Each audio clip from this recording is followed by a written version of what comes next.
Cool. And we're live. I am not super techie, so there's no like cool intro music or anything to kick us off. So, hey everybody, I am Julie Barrett, and this is the first ever live stream of the Womansplaining podcast, which is really just a hobby of mine, and I've kind of been on a hiatus for the last few months. I started college back in August, took a full load first semester, and I got a 4.0. Whoa. I know. So I dropped out in 1994 and I got pregnant and I had my first child and never went back. And it's been a bucket list thing. I always wanted to finish my 4-year degree. So here I am. I'm doing Liberty University online and I'm crushing it. So this is fun. We're live on YouTube and live on X, and I'm joined by my friend Jim Grant, who also has a podcast called Play Harder Radio. And he's been on my podcast a number of times over the last few years, and we always have fun discussions. And we both now live in the free state of Florida. I've come down and joined him.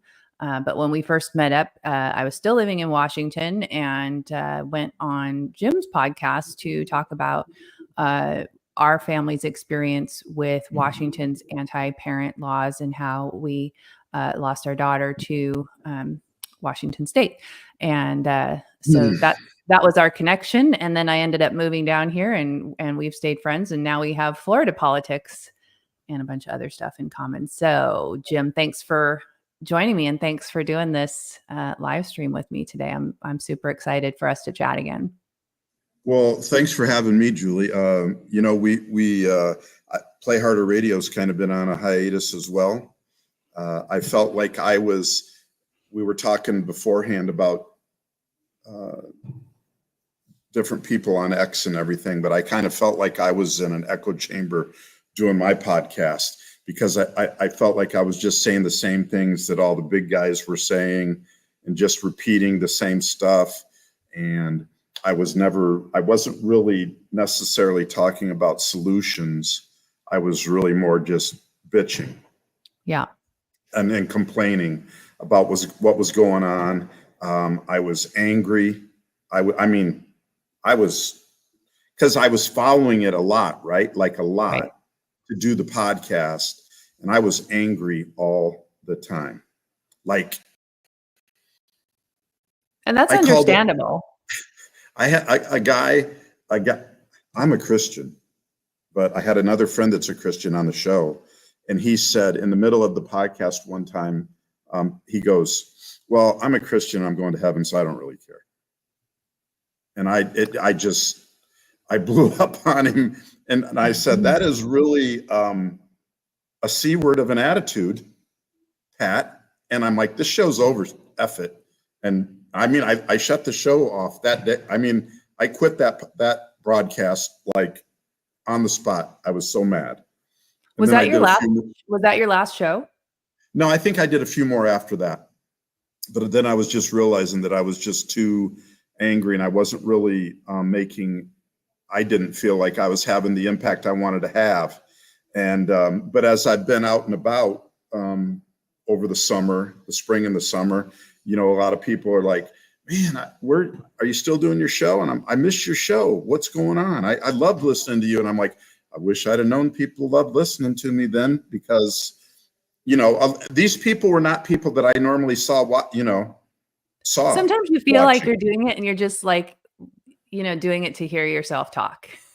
You don't know the response that is happening outside of, yourself sometimes. So right. It's that feedback is necessary.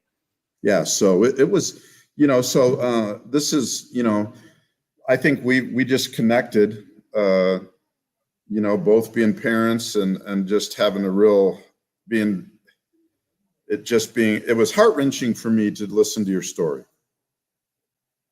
When we started talking, and we just stayed connected, and then you came to Florida, which has thrilled me, and have been tested twice in the last few months.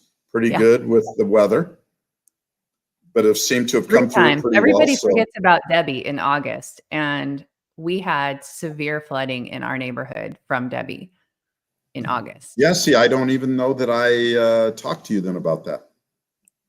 I Yeah, think it was just it really got sort of downplayed because I think it was like a category 1 or 2. It was not a big hurricane, but the rain, we had like over 20 inches of rain in a 24-hour period. wow. Well, it wasn't coming towards Pensacola to start with, so I don't care. Right. Of course you don't. And so everybody that's watching or listening, Jim lives up in the Panhandle. You're in a different time zone than me, so I don't even know if you're actually, does that count as being in Florida, I suppose, but Wow. and I feel I'm in like I had Sarasota. something to I'm on do with the you coming to southwest Florida. coast. I want some So credit. I want to go back to though what you were saying about your friend that came on who is a Christian and said, "I'm going to heaven. Why does it matter?" Hi, Dave. Good morning. Good to see you. Thanks for joining us. Um, I think this is such a huge problem. A study came out about this was, I think it came out last week, and I'm trying to like piece together all of the data, but there's a huge number of people that consider themselves Christians that are not going to vote, and it is enough to swing the election. And I think there are so many Christians, and I know and love so many of these wonderful Christian people that will say, well, I'm just going to pray and just wait for Jesus to come back and, just kind of build up my own little homestead here, my safe place. But God wants us to be, I think there's a quote, I don't know who said it, but I always think to myself, like, when God comes back, I want him to find me working. And I want to be in the middle of doing something really important for Jesus when he comes to take me. And I think that's what the Bible calls us to do. The Bible calls us, as we know, to be salt and light and to be doing the work of the kingdom in the public. And if Christians are just going to go, get their acreage in some remote part of the country and homeschool and homestead and have their chickens and their pigs and their cows and all that, that's great for their family, but it doesn't allow us to be salt and light. Yeah, I agree. That's a tough one. I got into my sister about that, or into it with my sister. She was feeling like I was a little too selfish in what I was trying to do with my life. And my premise has been that I can't really help people the way I want to help people if I'm not good. If I'm not good and I'm not solid, if my walk's not right, if I'm not living it and experiencing the blessings of what I think is available for us, how can I share that with somebody else? Right. And so that's kind of where I was coming from. And so we had quite a discussion. We went up to see my dad in Missouri, and I picked her and my brother up at the airport in Memphis on the way up there. It's a 10-hour drive from Pensacola. So we had about 3 hours of conversation from the airport to my dad's, and then from my dad's to the airport 4 days later. So it was pretty interesting. But yeah, we're supposed to be building the kingdom. Right. So, and I believe, even in, I believe it's, when I say the law of the universe, I believe that's God's creation. But I think one of those laws is if you want something else, you need to be doing the best that you can do at the moment with what you have, not sitting around waiting for something else to come to you.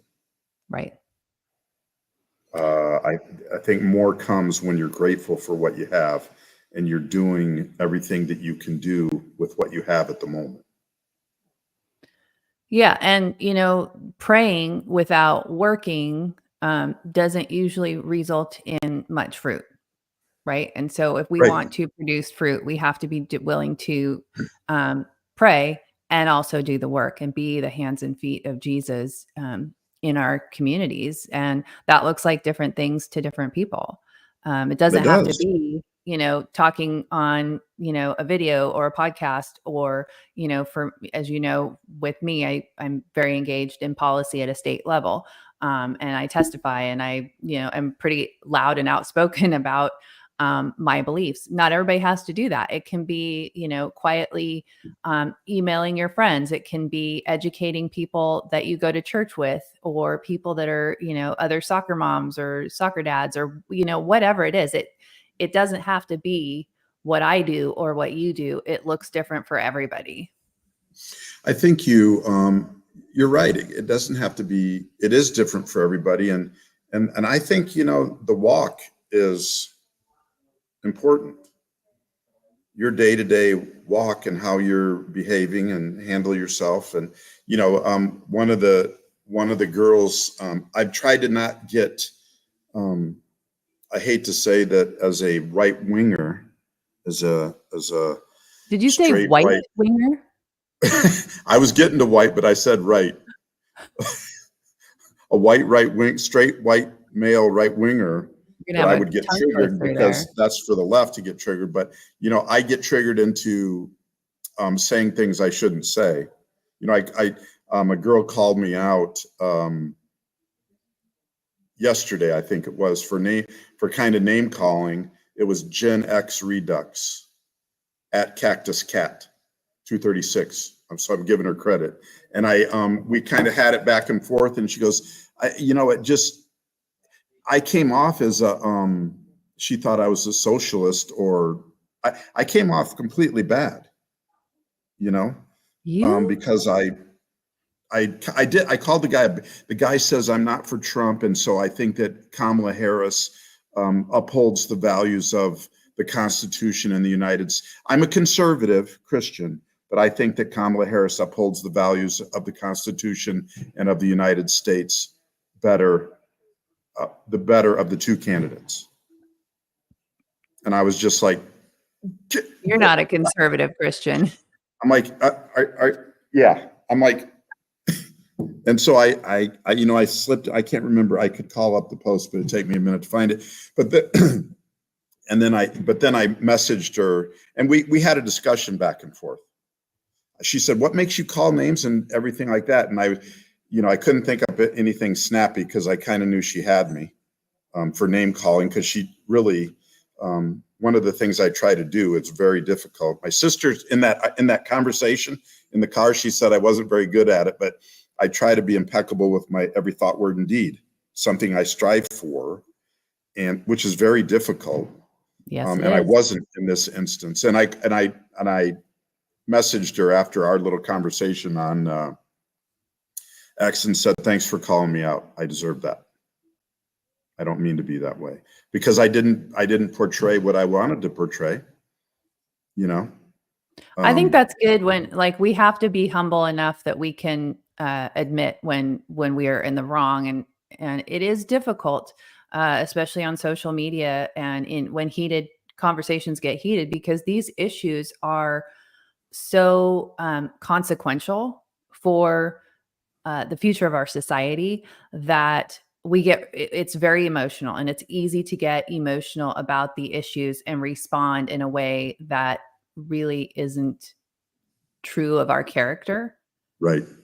And so I think it's always good when we can humble ourselves to admit when we've responded. I call it reacting rather than responding. And when we are on social media, we typically react to other people and not Right. respond. And one of the things that I think people need to keep in mind is, like, here's a perfect example of the point I'm going to make.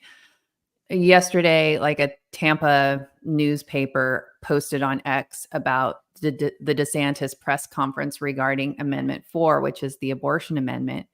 And I replied to that tweet and said, DeSantis is right. Vote no on 4. And a number of people responded with just insults. You're so Right. stupid. Words I'm not going to say, just calling me names right out of the gate. And it's because they don't have an argument. They Right. can't.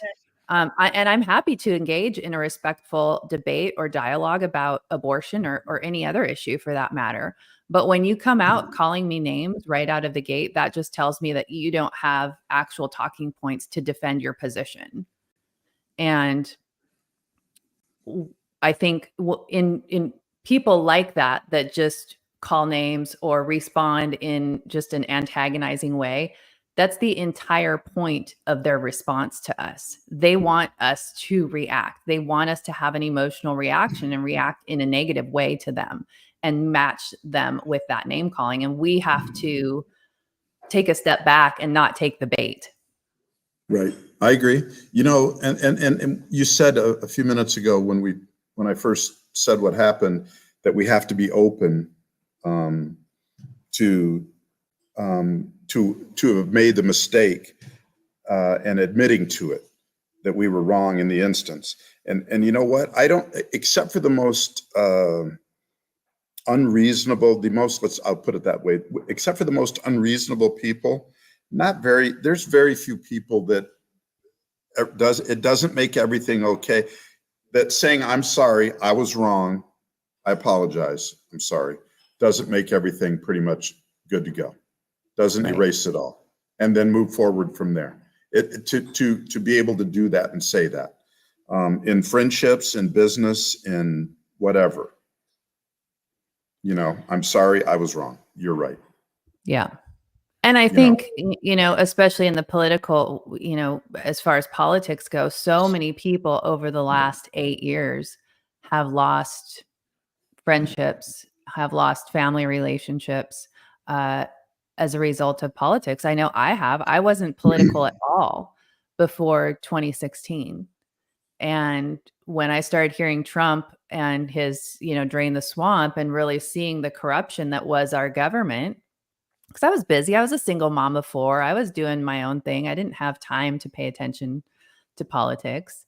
right, And I'm saying that like I didn't have time. right, We have to make time. Of course, we don't have time. We have to make time because we want to preserve this amazing country that we have for our children and the next generations. But as a result, I think that's another reason, because of these severed relationships or just sort of being exiled from the public square, whatever that looks like in your, neighborhood or your school district or whatever. I think people have been unwilling to engage in these types of conversations, except for in the echo chamber, right? Like X is a right. safe place for conservatives to debate these, hot topics because the platform is predominantly conservative. So if you're going to argue with a leftist, you're going to have plenty of conservatives that are going to back you up. Backing you up. You're not really allowed to say it publicly, for lack of a better term, allowed, because I don't really mind saying it. I don't say things a lot of times out of deference to the people around me, not so that I don't, not them particularly maybe, but when somebody, for keeping the peace, I guess, sometimes. If they confront me, with little things, if they say little things, but if somebody comes at me, I will defend my position for sure. Right. But we're not allowed to just out of the blue say, man, that is stupid.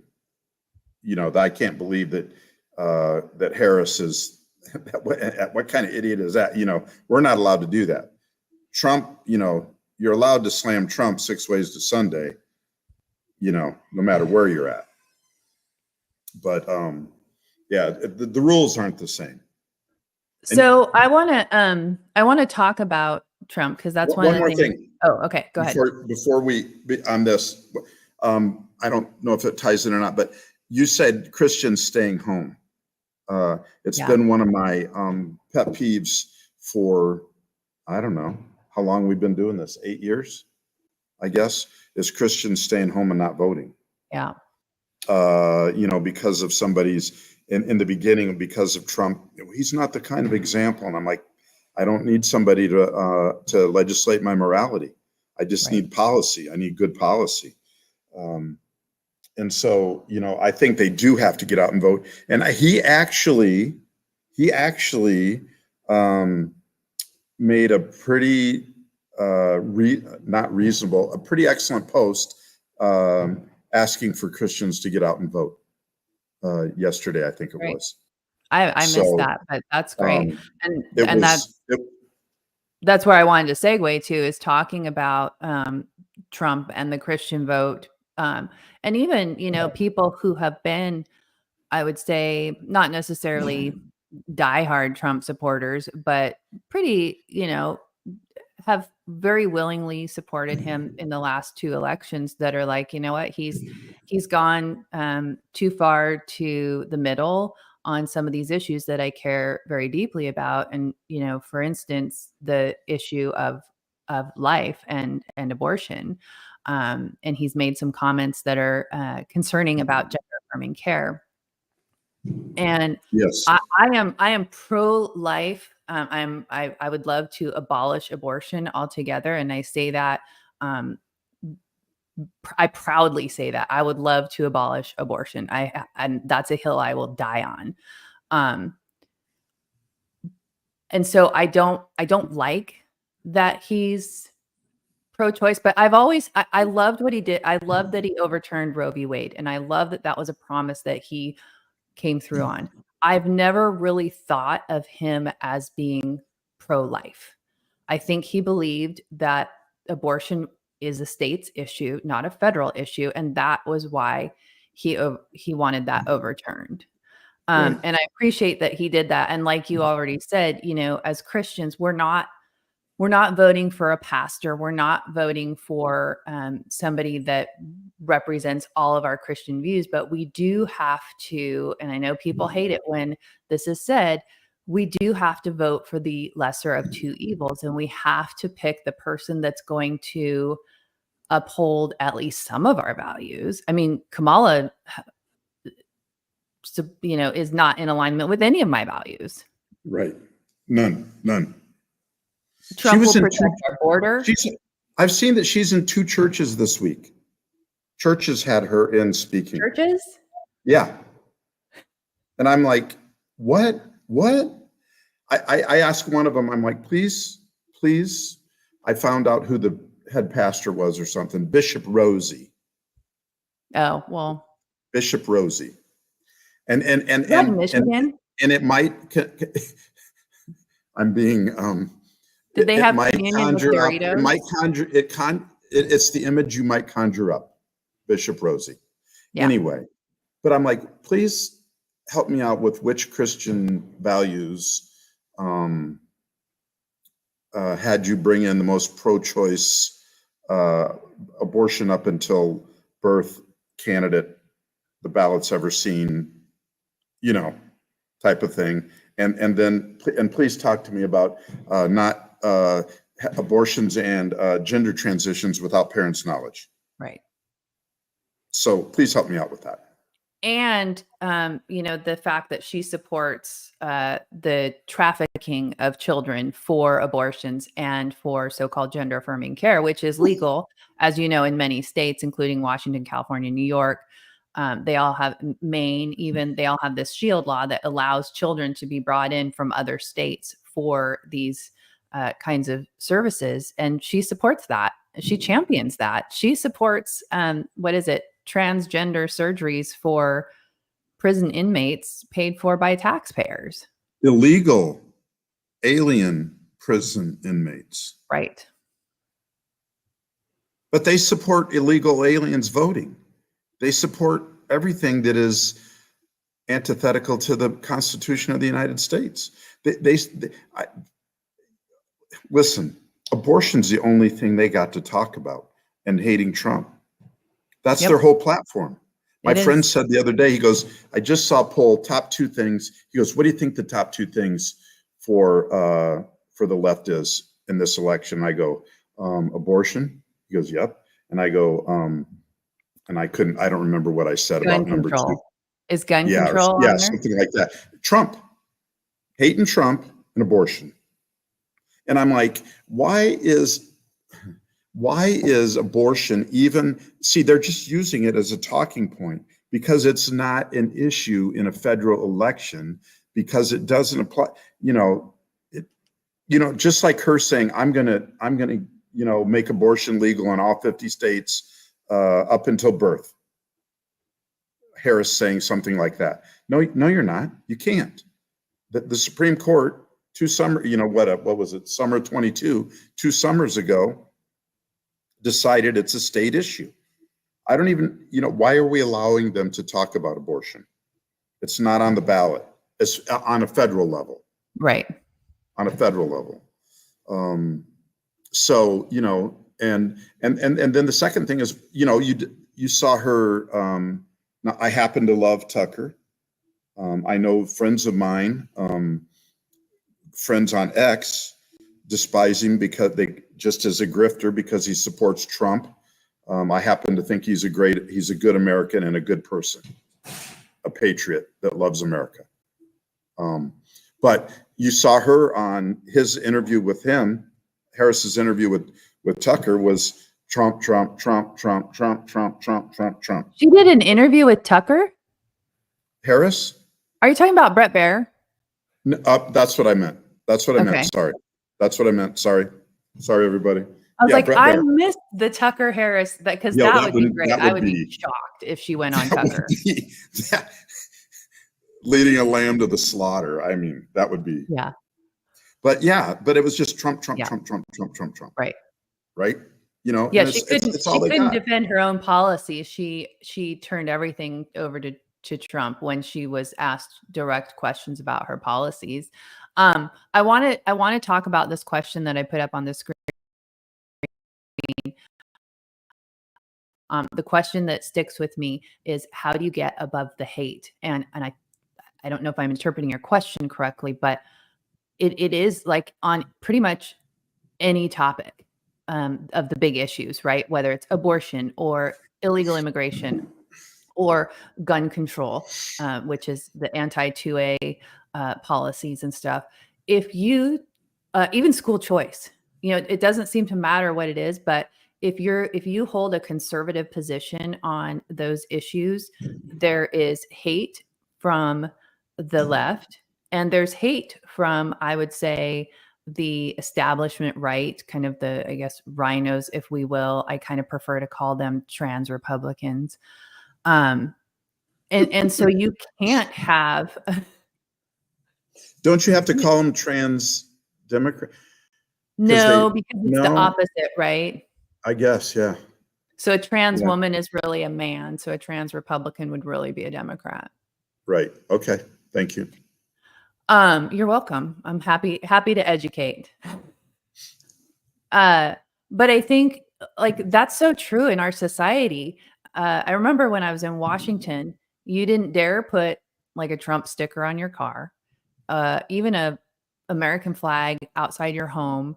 These were things that would you could get your car vandalized or your home, you would be you're putting a target on your back by putting out these symbols of in the United States of America. Position. Yeah. Now here in Florida, it's very different, right? It's like the opposite. Like here, we have, Trump stuff on both of our cars, and nobody's ever, we get honked at and waved at, and it's the opposite. Yeah, I agree. So how do you get above the hate? You have to realize that, it's really, how do you get above the hate? It's hard but we're all one and connected. We're all one and connected through creation, and we're all one and connected. A friend of mine, the movie The Shack? Yeah. You remember that? And he asked God in the cabin, don't you get upset with me when we sin? Don't you get upset with us when we sin? Don't you get upset with us when we do this or we do that? And she said, no, baby, no, I don't. I know you're just one step closer to me. it's hard to do, but what's the most powerful thing? Well, I just have to say in response to that God does not like it when we sin, and he wants us to repent. And in that process, in that repentance process, we do get closer to God. I actually heard the author of that book, The Shack, speak. This was like back in, I don't know, 2015 at a church in Washington. He came, I forget his name, William. I don't know. Anyway. Right. But I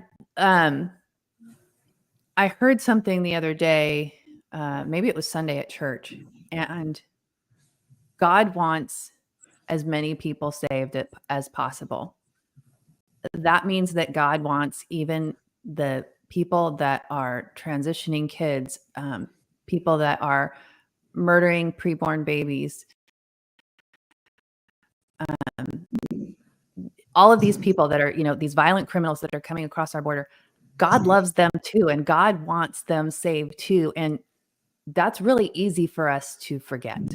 Yeah. And I think we disconnect ourselves from that mission. And so I think getting above the hate, seeing conversations with our political foes or people that think differently is an opportunity to build a bridge.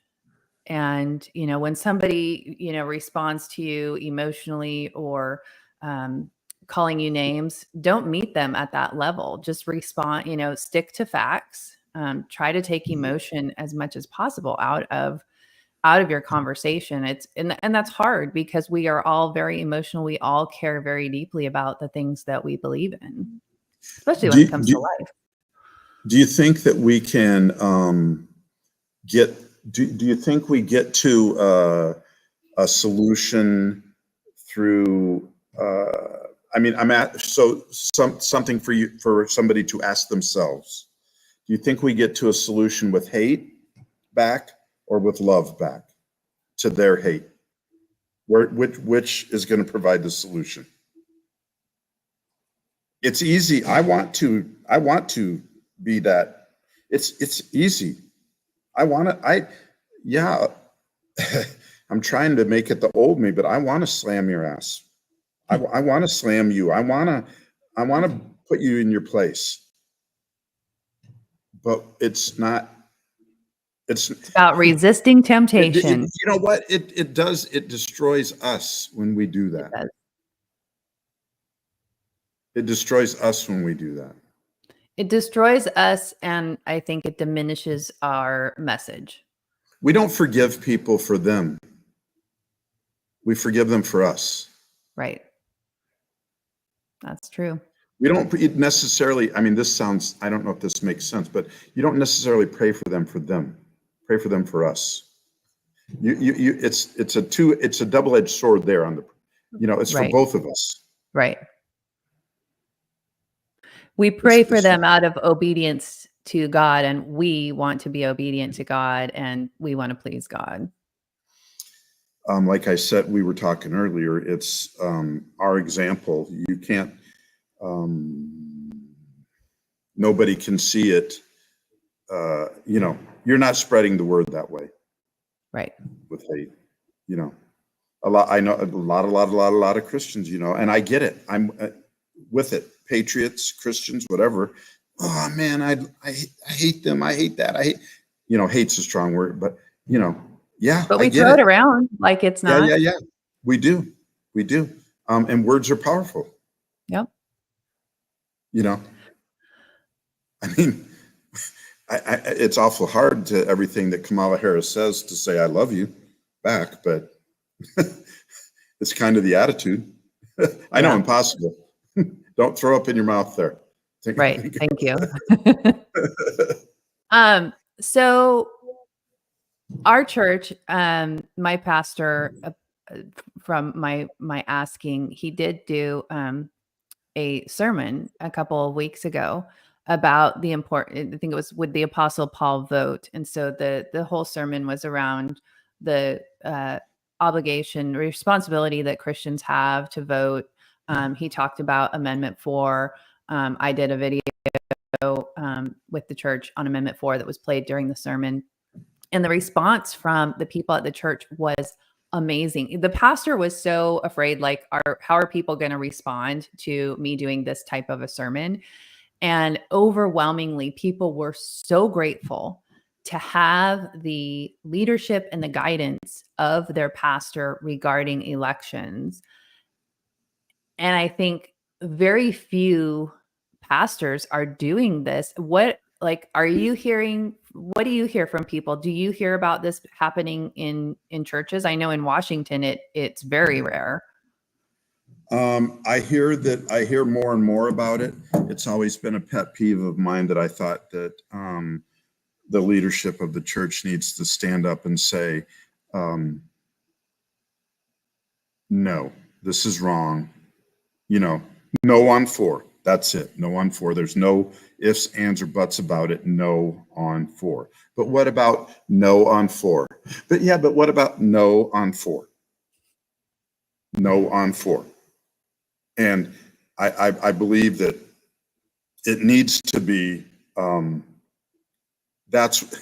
so I don't think it'll ever be solved. We got to vote no on 4, because you can't just let them go off the chain on it. Right. Right. And just for everyone that's watching, in Florida, it has a Republican majority in the state legislature. So the Democrats, the left, is not able to get advance pro-abortion or the gender affirming care policy. They're not able to advance that legislatively because it just won't move. And so what you have with Amendment 4 is George Soros and Planned Parenthood and some of those other big donors have basically bought their way onto the ballot with a very broad, vague, deceptive amendment that would have would codify abortion into Florida state constitution and basically have abortion up until birth, no guardrails. Children, minors would be able to get abortions without parental consent, repealing the parental consent laws here. And there's, terms are not defined, takes medical doctors out of the equation. It's very bad. It is very far left. And we've got a weed amendment on our ballot too. So if those pass, though, we could quickly become like a California, Colorado, Washington. And you know what? I don't know if you know this, Jim, but Florida is one of 10 states with this amendment on the ballot. Yeah. Yes, I do. I don't know specifically which ones, but yes, I do. Colorado, Missouri, Nebraska, South Dakota, Nevada. I don't know how many states that was. Maryland. Yeah. Oh, it's on Maryland too? Yeah, Maryland's already really pro-abortion, but they're just going to codify it into the Constitution, which I believe Washington State will do that in 2025. They tried it in 2023, and it didn't advance beyond committee. Especially if they get a super majority this year, they definitely will. But that's a big thing in Washington. And a lot of times, as probably most of the people listening or watching already know, a large percentage of Republicans will not hold the line on the right to life. And so Democrats have been very strategic in that they now package so-called gender affirming care with abortion because they know that the Republicans will surrender on the issue of abortion so they can kill two birds with one stone. I don't understand Republicans surrendering on the deal. And so this really leads into a point I wanted to make. I don't believe that this will ever be settled in the legislatures, that abortion will ever be settled in the legislatures. Because, for one thing, So let's just say that 4 passed in Florida. Okay. Money will pour in by the boatload to the right, to the GOP candidates to defeat the amendment and bring it, or for litigation or for whatever, to defeat the amendment. The money will pour in to the right, and then they get it turned back, and then the money will pour into the left, because the left's going to get it switched back. And then while it's pouring into the left, it's going to pour into the right to keep it. It's a huge money grab. And I don't think it'll ever be settled in the government. It'll never be settled in government. The only place it can be settled is at the pulpit. Yep. In the classroom, in the home. That's the only place it's going to be settled. I've asked many people. Michelle Salzman's our representative in my district here in Florida, and she came on to talk about the legislative session in the spring after the session had ended, or maybe it was early summer, whatever it was, and she was talking about that. And immediately there's one of the guys in the GOP. I just want to, when are you going to get it? When are you going to get abortion banned? When are you going to get abortion banned completely? When are you getting abortion banned completely? We just got it from 15 weeks to 6 weeks. When are you getting it banned completely? When are you getting it banned completely? Just, you want to badger her. And and I had talked to her on the side after the fact. I'm like, I'm good. I'm good with it at 6 weeks. I would leave it at 6 weeks. And that fight is not going to be won there. Yeah, I think, like I said earlier, while I would love to see abortion abolished, I think as far as a government policy, I think what we have here in Florida is really quite good. And like you said, this is a matter for the pulpit and for the church. And we have an obligation to get out beyond the church and speak to people. I went and spoke at a women's ministry event last week, and one of the things we talked about was the fact that Planned Parenthood is in the schools providing curriculum to students. Well, where are we? Why are we not providing curriculum to students? And it doesn't have to be biblical. Like, we don't need to be providing Bible verses to the kids, but there needs to be another side other than Planned Parenthood. And we've completely, abdicated our duty in the schools, in so many different places, that there's just the one side where we've allowed Planned Parenthood to dominate this.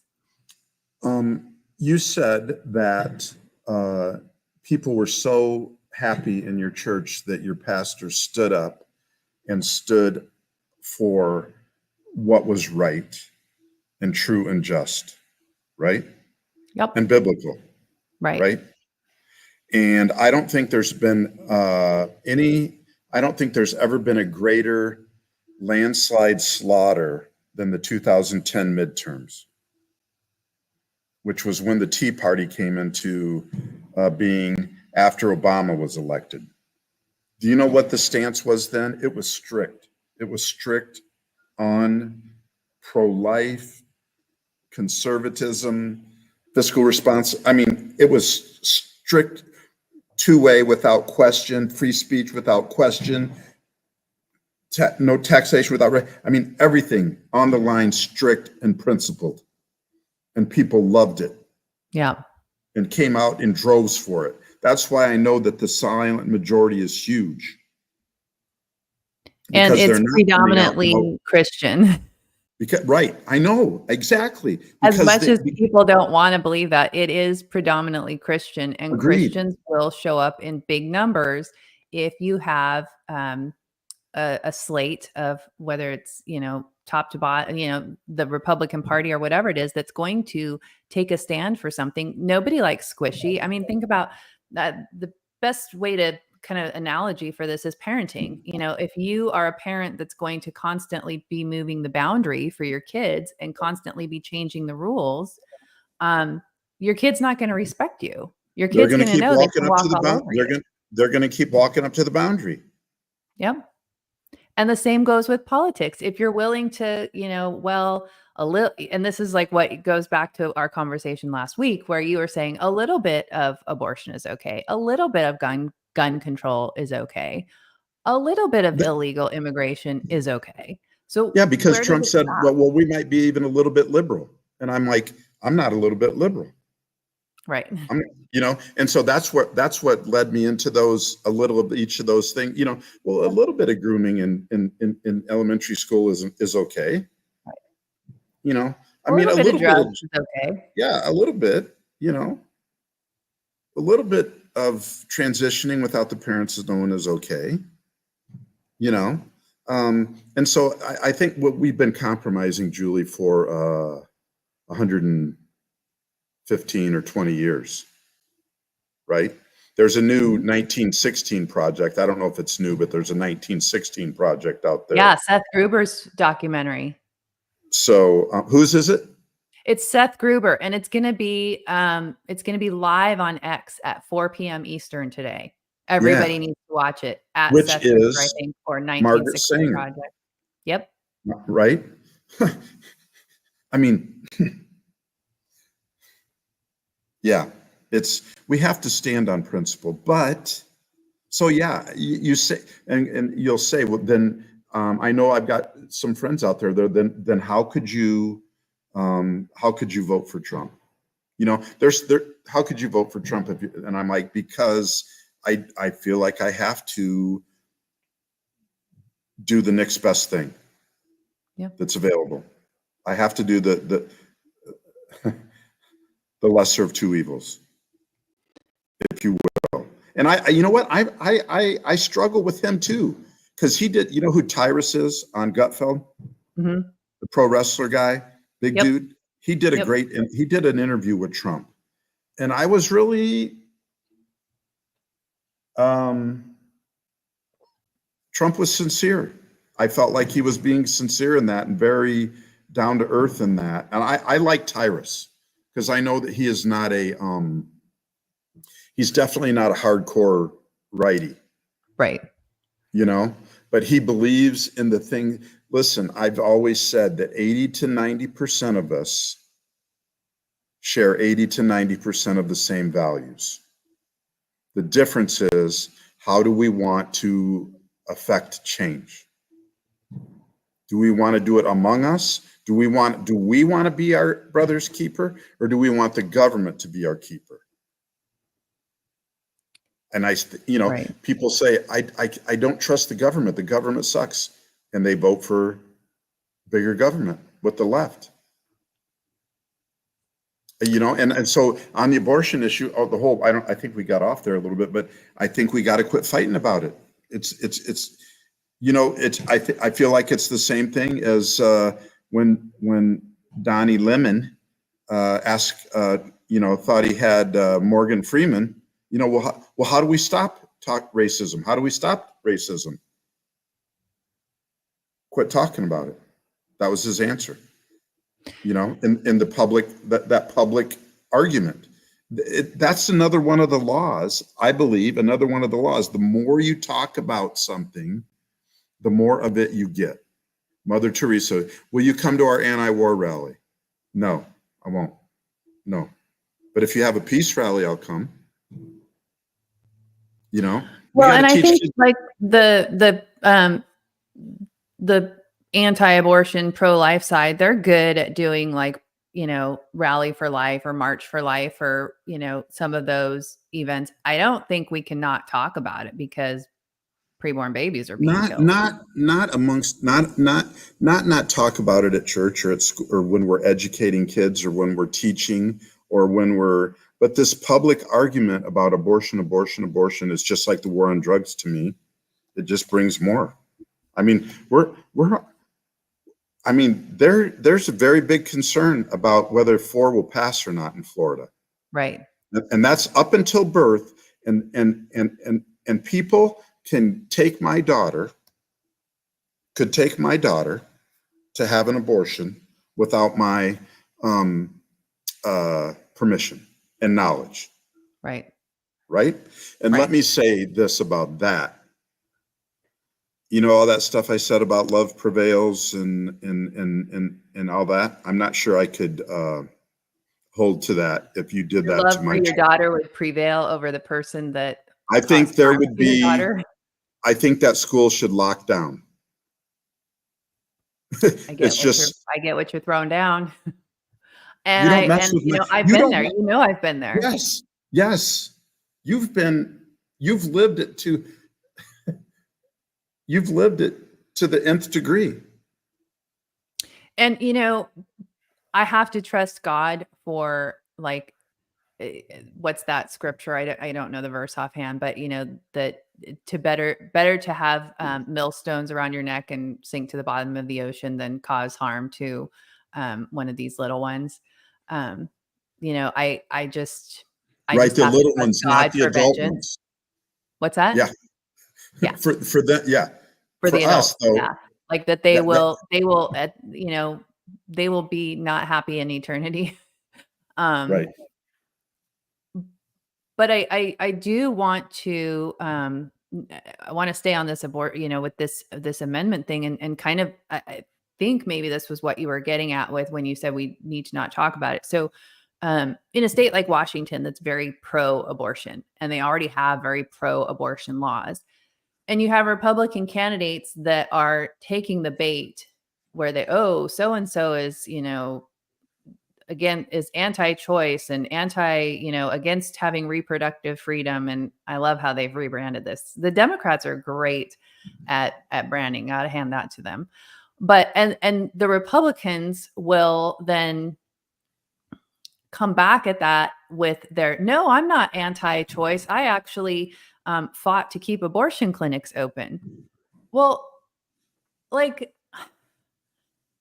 I see Republican candidates just and I've never run for office. I've never been a candidate. I don't know if I ever will. We'll have to see what God has in store for me. But I just think if I were a Republican candidate, I would just want to switch the the argument to something else. Like let's talk about you know, the fact that our kids are not are not able to read. You know, show the failure of the public school, show that children are being sex trafficked by illegal immigrants. I mean, you just like, you do like Kamala when she's asked how many illegal immigrants have come into the country under her administration, and she turns it to Trump. You do that with Republicans need to do that with abortion when it doesn't make sense to have that conversation against a Democrat. You have to turn the conversation to something else. And I don't know if that's kind of what you were getting at, but yeah, well, yeah, but for instance, you know, you see the memes where somebody asks the gotcha question and somebody answers in such a way that just stops them cold, and then those gangster glasses and that little rap right. lick comes up. Yep. You see the one where Jamie Raskin was harassing that lady. She was a brunette. Seems like she was in a black dress, and he goes, "There's no exceptions for rape. There's no exceptions for incest." And she goes, "Would you vote for it if there were?" You know, and he's like, you know, shuts up, because they will never. The only place that we can win at the only place we can win is at home, and if we can get it in the classroom, if we can, and from the pulpit. Yep. It's the only place we can win on abortion, in my mind. Yes, we have to have a boundary. I ask people, let me ask you, I didn't ask you specifically, if you could get it at 6 weeks, let's say 12 weeks. If they would go, if everybody agreed, we're going to set it at 12 weeks, there's an exception for rape and incest and life of the mother, set it at 12 weeks, would you quit fighting about it in the government? And would you leave it lie? No. Yeah. I think we're fighting about it in the wrong place. I'm with you. I think it should But I be. fight about it everywhere, right? Like I'm not just at the Capitol fighting about it. I'm also in my church and in my neighborhood. And Well, no. Would you quit trying to legislate it no, because I to don't 10 think, weeks and to 8 weeks and to 6 weeks? I mean, if I was a legislator, are you, so if there was a bill going through the state legislature and and it was about, we're going to, have abortion at 6 weeks, um, I would go and speak to it. Would you be if everybody agreed that if we set it 12 weeks with those exceptions, if everybody said, okay, we'll leave it at 12 weeks, no exceptions, would you be for never trying to change it in the legislature? Well, Not then bring you're it. opening up you're opening up a whole can of worms, because you've got mifepristone, the abortion pill that they're giving to minor children without parental knowledge or consent. Washington state just made it legal that now they don't have to put the provider or the drug name on the prescription bottle. So your 13-year-old gets a hold of these pills from the school nurse, comes home and starts bleeding out in the bathroom floor. Nobody knows what's wrong with her. Right. So, I mean, I just, like I I agree said, with. Jim, I it's hear a what hill you're I'll saying. die on. I don't. I think it should be never too. If it would, I don't think those exceptions are ever need to be the case. I think they're so rare that's just something they like to say. Right. Now, You if know, I was let's say I'm a Florida state legislature and we've got a Republican majority and a bill comes through to, let's say the amendment doesn't pass. I'm a legislator. We have a new bill. We've got our existing heartbeat bill, and a new bill comes forward that we're gonna outlaw the abortion pill in Florida too, or I don't know. So as a lawmaker, I would always vote on the side of life. I don't know that, like, if I were a legislator now, I don't know that I'd put forward more policy regarding abortion, because I think right? what we That's have what I'm now saying. is probably one of the best in the country. And when you antagonize the Democrats, they come back with something more extreme. So in response to the heartbeat bill, they've come back with Amendment 4. Which, by the way, on Amendment 4, just so everybody knows, we had in our GOP executive committee meeting last Monday, we had Secretary of State, can't remember his name, It's talking like about Bird or something. election integrity and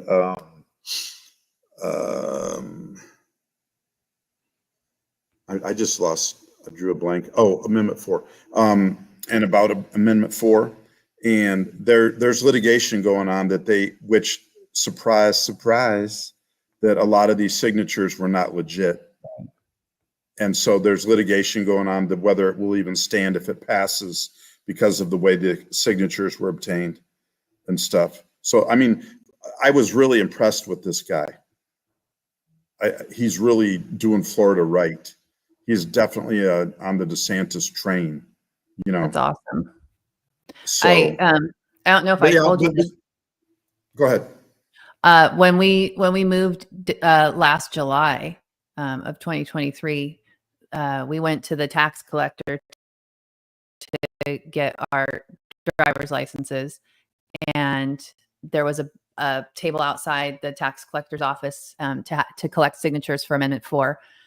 We went to Siesta Key Beach, just for like a Saturday or on the weekend, and they had signature gatherers at the beach. And it made me wonder, which was a great opportunity for me, because I love talking to those people about the petition that they want me to sign, and then I get my 2 cents in there. But it made me wonder, because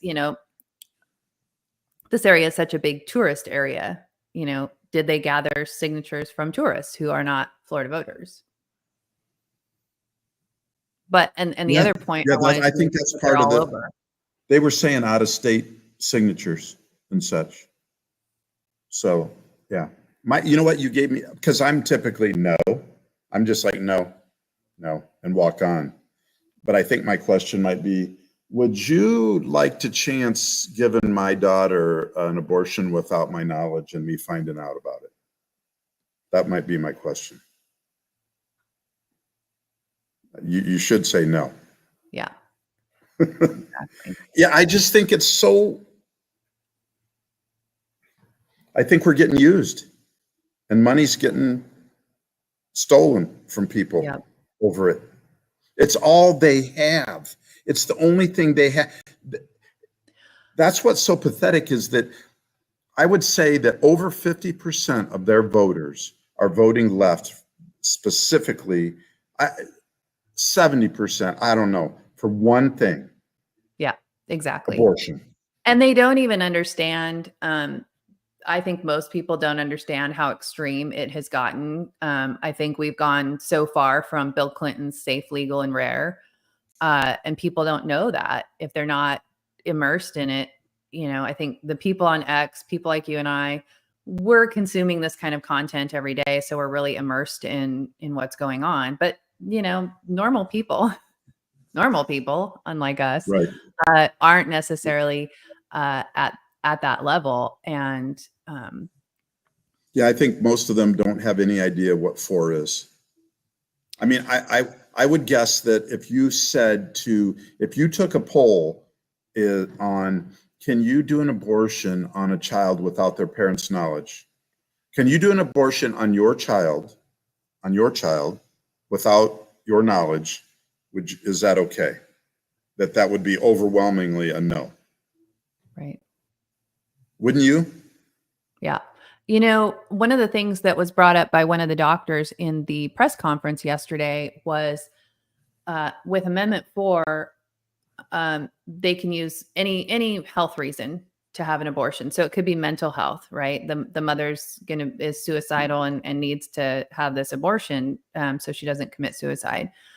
Well, the the doctor I think it was a psychiatrist. She said, there's no component of Amendment 4 that would require a psychiatrist to evaluate a person based on mental health. And she made the point of, when you're getting a referral to get that evaluation, usually you have to wait, at least a day, right? And sometimes weeks, which obviously in pregnancy, weeks are, matter a lot.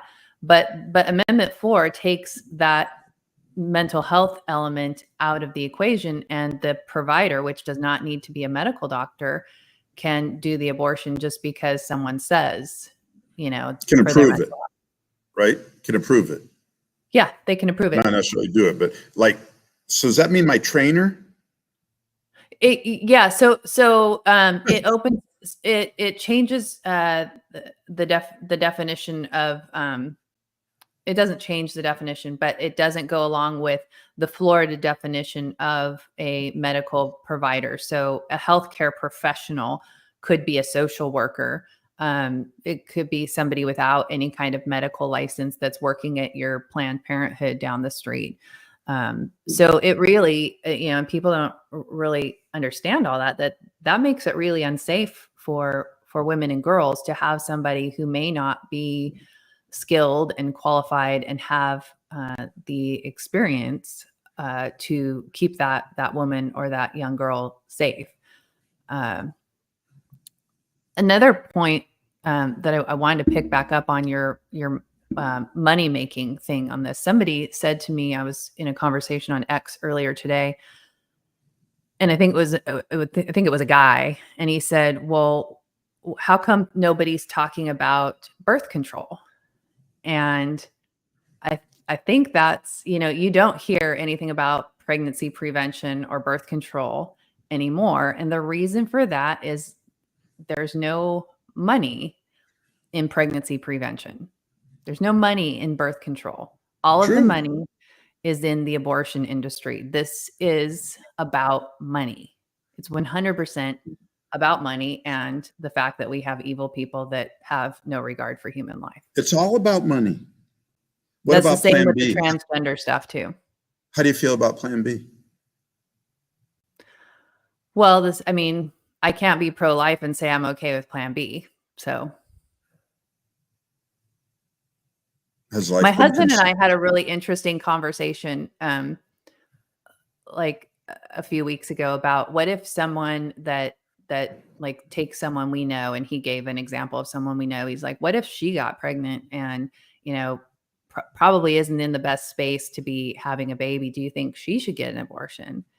I'm like, well, I definitely don't think she's in any place to be a mom, but I'm pro-life. So I can't say she should get it. Like, I have to Right. say she'll have to have that baby and give it up for adoption, or I would counsel her through it. I think you have yeah, to. Charlie Kirk did this the other day on one of his campus deals where they're trying to holier than thou him down with their, or I don't know how you want to, how humanitarian they are or whatever. But, in rape, what if your daughter was raped? I can't believe that they're the lowest life. They bring up the scenarios that are just the lowest life scenarios. Right. But he goes, well, that's pretty low. He goes, that's pretty disgusting and low that's where you want to go. But she'd have to deliver the baby. The other thing that people don't think about is abortion is very convenient for rapists. If a 14-year-old girl is raped by her stepdad and she has the baby, everybody's going to find out that she was raped by her stepdad. If the 14-year-old girl is raped by her stepdad and her stepdad helps her get an abortion, he has just covered up all of the evidence. How convenient is that? Yeah. Right. And, and then on the other hand, you have, why are we punishing the child instead of the rapist? My most recent is, I wish I had,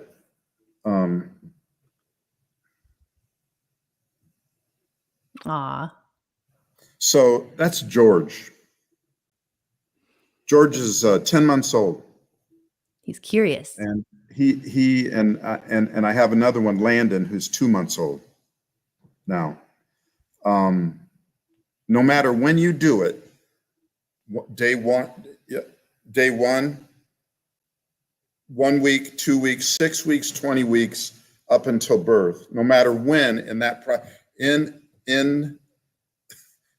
that 9 months that you do it, that is what you're killing. Yeah. That little sweet thing is what you're killing. And I can't get past people who say, who have kids and still say it's okay to do that. It's just a clump of cells. Huh? It's just a clump of cells. When you are baking a cake and you mix up all the batter and you grease the dish and you pour the batter in there and put it in the oven at 350 for 25 minutes, and your husband comes in and you guys get in a fight about dinner being ready or whatever, and he gets all mad at you and he goes and pulls that out of the oven and throws it away. What did he throw away? Your cake. A burnt cake. Your cake. It wasn't burned yet. It wasn't done yet. He just threw away your cake. But nobody. It's only a clump. It's only a not finished product when it comes to a baby. Right. Right. It's a cake in the oven, no matter if it's done or not. It's a baby. Whether it's a baby, if they choose. They pick and choose when it's convenient. Yeah. If I'm drunk if I'm drunk and I get in a car wreck with a pregnant woman and she loses the baby, I'm charged with manslaughter. Right. Right. Well, we have gone really deep into abortion today. We didn't plan this, everybody. I have more, but it's not another time. I know we'll have to do another one, but this was really fun to get back on here and go live for the first Right. time ever. If you're in Florida, no on 3 as well. I'm no on 3. Yeah, talk about 3 real quick. Is the marijuana law, no on 3. The Polk County Sheriff made a good point about if the Polk County Sheriff and the sheriffs in Florida are great. And Polk County Sheriff's a good sheriff. Grady Judd. He's cool. A yes on 3 because it gets fentanyl off the street, which really, you know, some people are probably would be mad at me for bringing that up, because if you are open, you have to believe that that's a pretty solid point to vote yes on 3. Mm-hmm. You mean no? No on 3. Well, I'm going to be no on 3 to legalize, but his is a yes, because to legalize marijuana gets the illegal marijuana laced with fentanyl off the street. Grady Judd said that?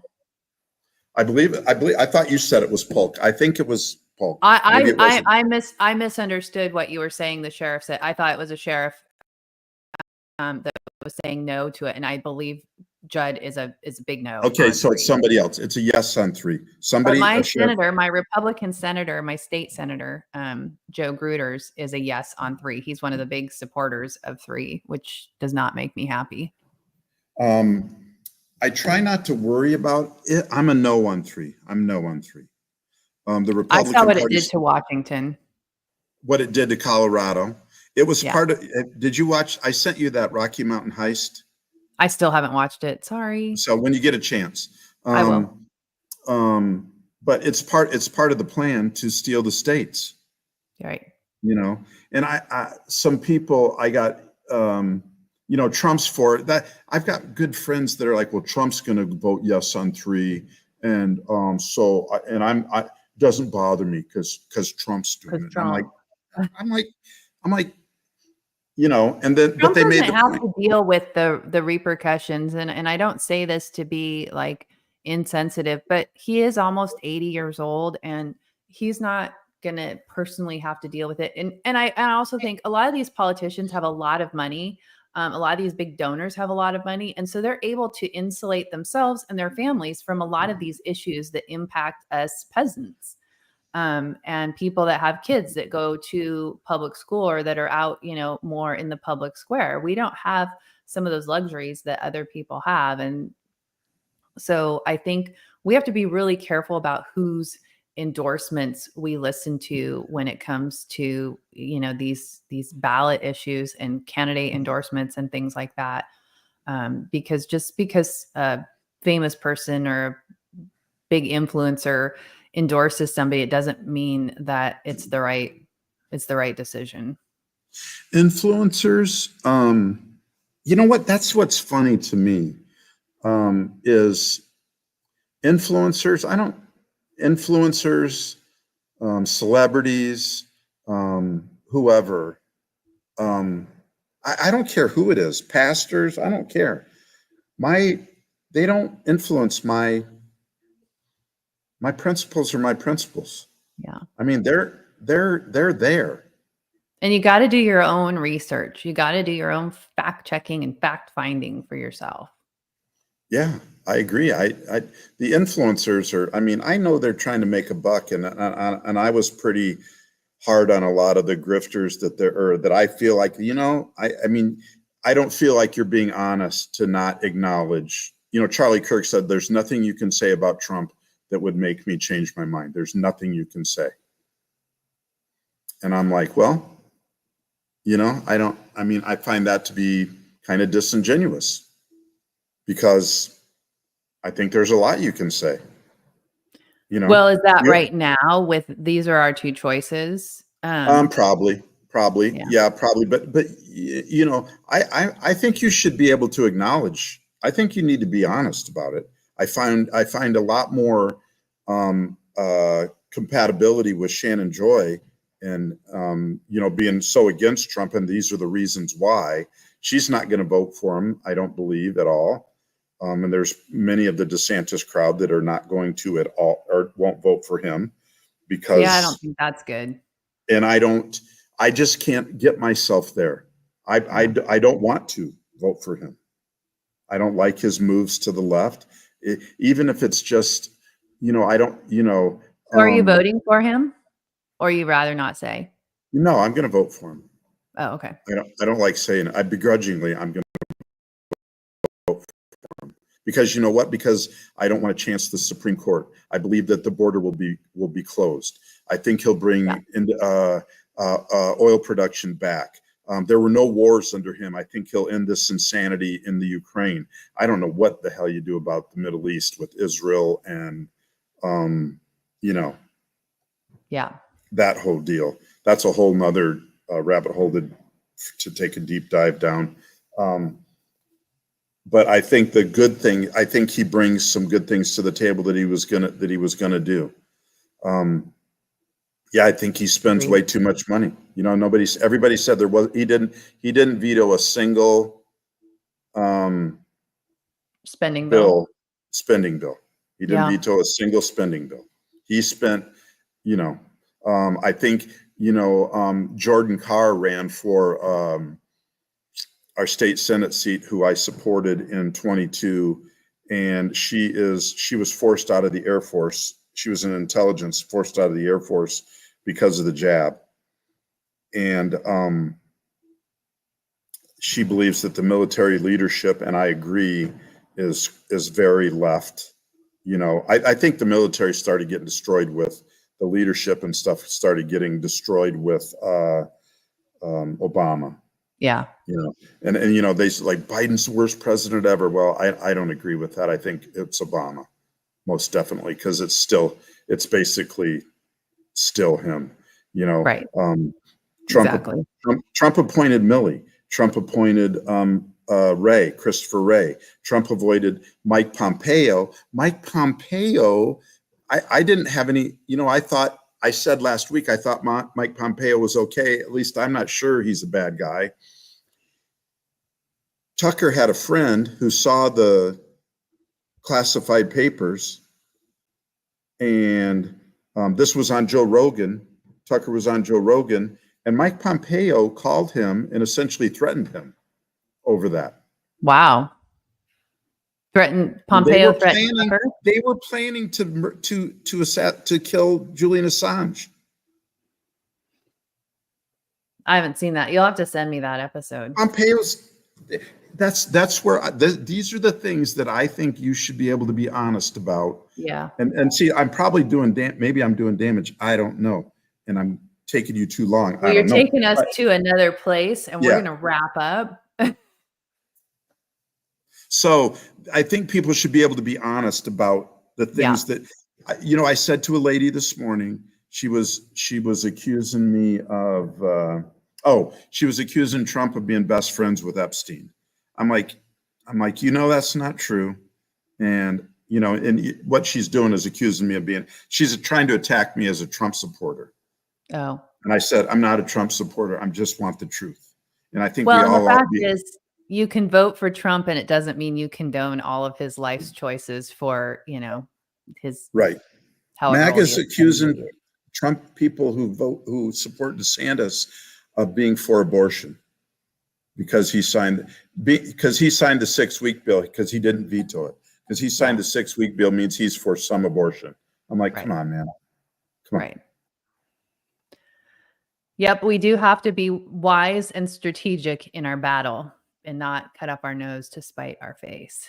So this has been really fun. We want to encourage everyone to get out and vote. I think every state, or most states, are already doing early voting. We started here in Florida yesterday. My friends in Washington that are all mail-in ballots, they got theirs over the weekend. I helped my son and my dad fill out their ballots last night. So do the early voting, get those ballots in. I know, for the last couple of elections, the conservative way was to wait until election day, but now they're telling us to get in early, and that is helpful to the Republicans. So get your vote in early. Vote in person. I'm voting day of. Are you? I'm gonna In go. person. I'm gonna go early. I've always been in. You know what? I did do early for some election a few years ago, but I didn't like it. It didn't feel good. I don't know why it would be, but I'm going to do it in person. I do it in person. I just do it early. If it was up to me, it'd be paper ballots day of. Zero. I wouldn't do mail-in. It's whole nother other episode. Dave, may thanks I for joining us. It was great to have you around. I really enjoyed this too. And may I be presumptive and say we'll be back next Tuesday at the same time? Yes, we will be back next Tuesday at 11 a.m. Eastern, 8 a.m. Pacific. And for Jim, it's going to be 10 p.m. Is that Central Time? Yes. You see, so you have to go to Central. You don't even get like a West Florida. You barely been here 1 year. Quit acting like I'm the outcast over here in the Panhandle. Sorry. I love you. You know it. I love you back. We'll see you all next week. And thanks for joining us. Yeah. And next week, bring your comments and give us some more to talk about and let us know what you think, especially if you think, I'm way out there. I want to hear it. Yeah. Bring your comments. Thanks, Julie. And suggestions for what you'd like to hear us talk about. You can DM me or tweet at me or leave a comment. At Play Harder Radio, you can hit me up on X and let me know what you think. Yeah, be sure to follow Jim too, at Play Harder Radio.